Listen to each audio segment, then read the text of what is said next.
Attention high school football fans, Friday Night Football has taken over the airwaves. Coming up during our 2005 Year in Review show, we'll showcase some of the top high school football players in the RDU area. We'll also take you around the Triangle and wrap up each conference in 4A all the way down to the Carolina 1A. And make sure to stay tuned for the announcement of the 2005 All FNFRDU team. 1 hour of hard-hitting high school football action coming up now.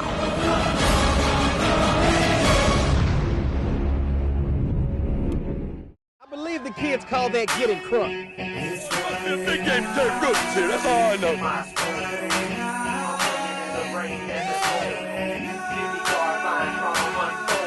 Watch out, cause I'm coming for you, lacing up my cleats. Me and my teammates in the locker room about to bring the heat. We've been waiting for weeks and the coach is telling me I can do it. So I'ma explode with no fear out on the field and put my heart into it. Yes, I'm one of the Carolina's best to ever play on the gridiron. Won't settle for nothing less. I'm talking about the Hillside Hornets, the Middle Creek Mustangs, Cougars and the Jaguars. We all just love to play the game. There's only one winner under these Friday night lights. I got my mind right, these boys ready to fight. Get it however you like. The game is all up to you, so what you gon' do?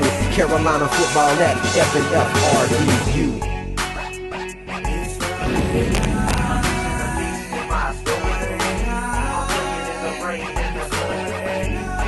What's up, high school football fans? Welcome to the very first ever FNFRDU television show. Yes, we're gonna like it like that. I'm your host, Terry Brooks. We're here at Wakefield High School, and of course, we must be talking about high school football. And high school football has been off the chain in the Raleigh-Durham area this year. You don't believe me? We've been there all season long, believe me. Back in August, we launched our website, FNFRDU.com, and we've been covering high school football from the passing leagues to the jamborees. We've been there all year long. The 2005 high school football season was fantastic. Let's take a review from the very beginning.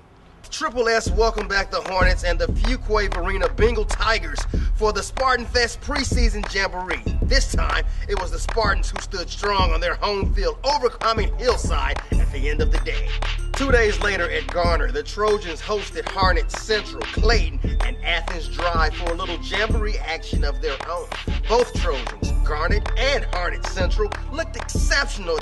They were just off the chain. They was good. The scrimmage, they earned spots in the preseason FNFRDU top 10. We had to pat them on the back.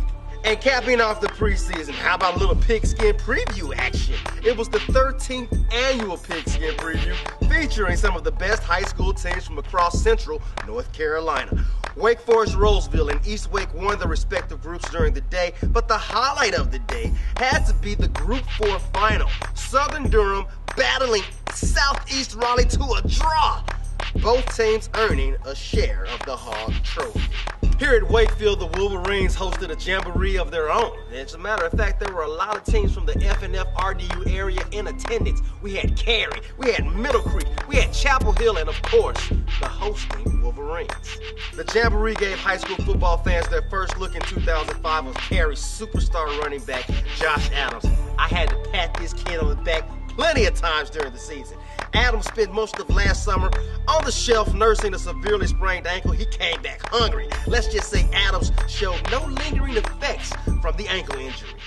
For Wakefield, the preseason jamboree gave them a chance to work out some of the kinks under new/old head coach Steve Rivers. You do know Steve Rivers. He's the father of Phillip Rivers, the former NC State quarterback who was drafted in the first round of the NFL draft by the San Diego Chargers. He spent a year out there with his son, helping him get acclimated to the NFL. But now he's back, and Wakefield was all the more grateful. They went undefeated through the regular season and then went undefeated through the Cap 7, making it all the way to the state semifinals. A lot of exciting football in the Cap 7 this year. Just check out the Broughton Capitals, for example. The Capitals took to the air during the regular season with standout wins over Millbrook and Durham Jordan.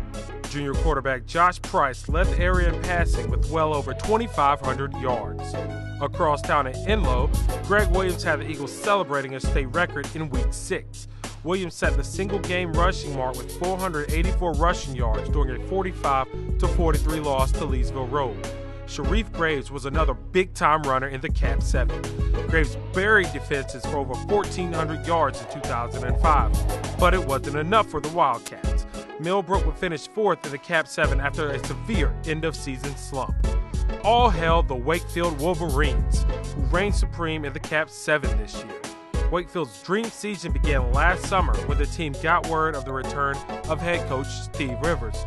But like all things, with good news comes great expectations. Wakefield made a mockery of the regular season by overwhelming opponents en route to a perfect 11-0 record, and senior Matt Ball exploded onto the scene, running for over 2,000 yards behind the biggest offensive line in the RDU. The Wolverine finished the season the area's #1 ranked scoring defense. Wakefield defenders Gavin Smith and Joey Jones each recorded over 100 tackles and should again battle one another for Conference Defensive Player of the Year. Congratulations to the Wakefield Wolverines, the 2005 Cap 7 Conference champion. In 2005, the Wakefield Wolverines finished ranked #1 in the FNFRDU Power Rankings. They were #1 in defense and #2 overall in scoring offense. Wakefield averaged 300 yards of rushing offense every game. That's a pat on the back that goes big time to big time running back Matt Ball. You want to talk about Matt Ball? Let's talk about Matt Ball. But first, we got to go to this commercial break. Here's Matt Ball, though, an FNFRDU playmaker.